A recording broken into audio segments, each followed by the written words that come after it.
The story of man's conquest of the skies goes back to a day in December 1903, when the brothers Orville and Wilbur Wright coaxed their motor-powered flyer into the air for an historic 59 seconds.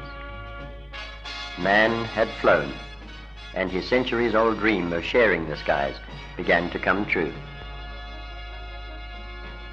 6 years later, Louis Blériot crossed the English Channel, and with the First World War, the aeroplane came into its own. Charles Lindbergh's non-stop flight from New York to Paris in 1927 demonstrated the possibilities of international air travel and ushered in the golden age of the flying boats. In 1931, R.J. Mitchell's S-6B won the Schneider Trophy, to emerge 9 years later as the hero of the Battle of Britain, the Spitfire. Of all the aircraft developed during the war years, one was to emerge and set a record unparalleled in the history of aviation.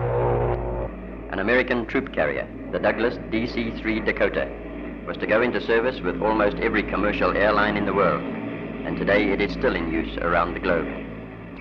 With air travel becoming increasingly popular, the airlines turned to bigger, better aircraft. By 1945, BOAC, American Overseas Airlines, and Pan American were operating flights across the Atlantic.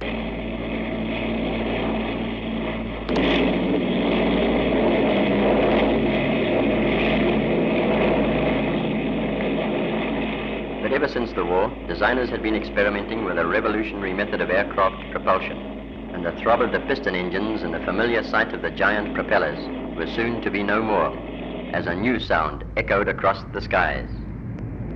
And the world had entered the age of the jets.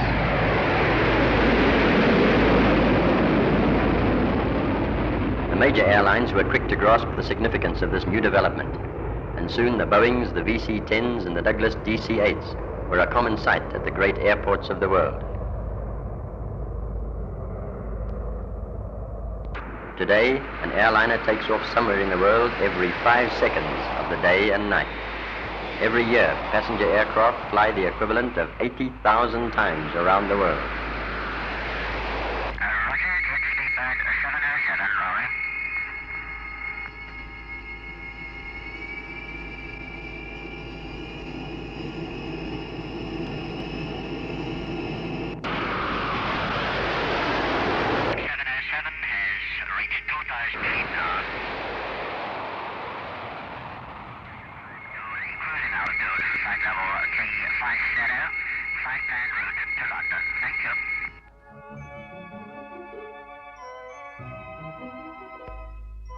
The success of the commercial jet airliners has stemmed largely from the development of military jet aircraft.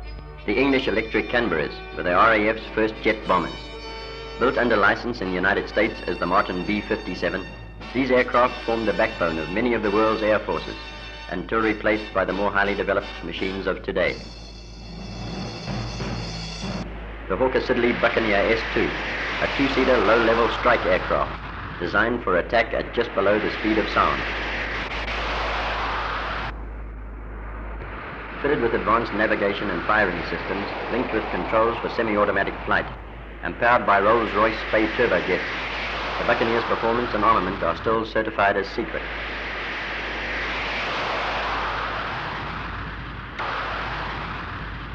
The versatile Dassault Mirage, produced today as a single-seat delta-wing fighter, or a two-seat twin-jet supersonic bomber, this aircraft recently proved its superiority in aerial warfare during the Arab-Israeli conflict.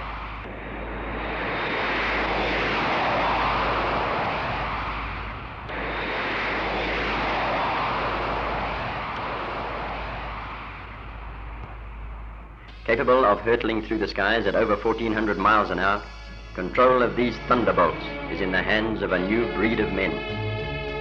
For it is a far cry from the aviators of yesteryear who flew by the seat of their pants to the modern jet pilots of today.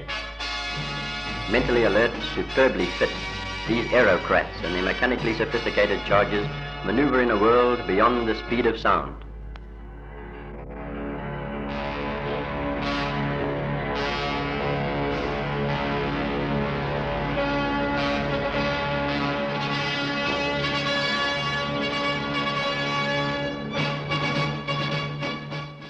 These then are the Thunderbirds and the men who fly them, and the sky is their domain.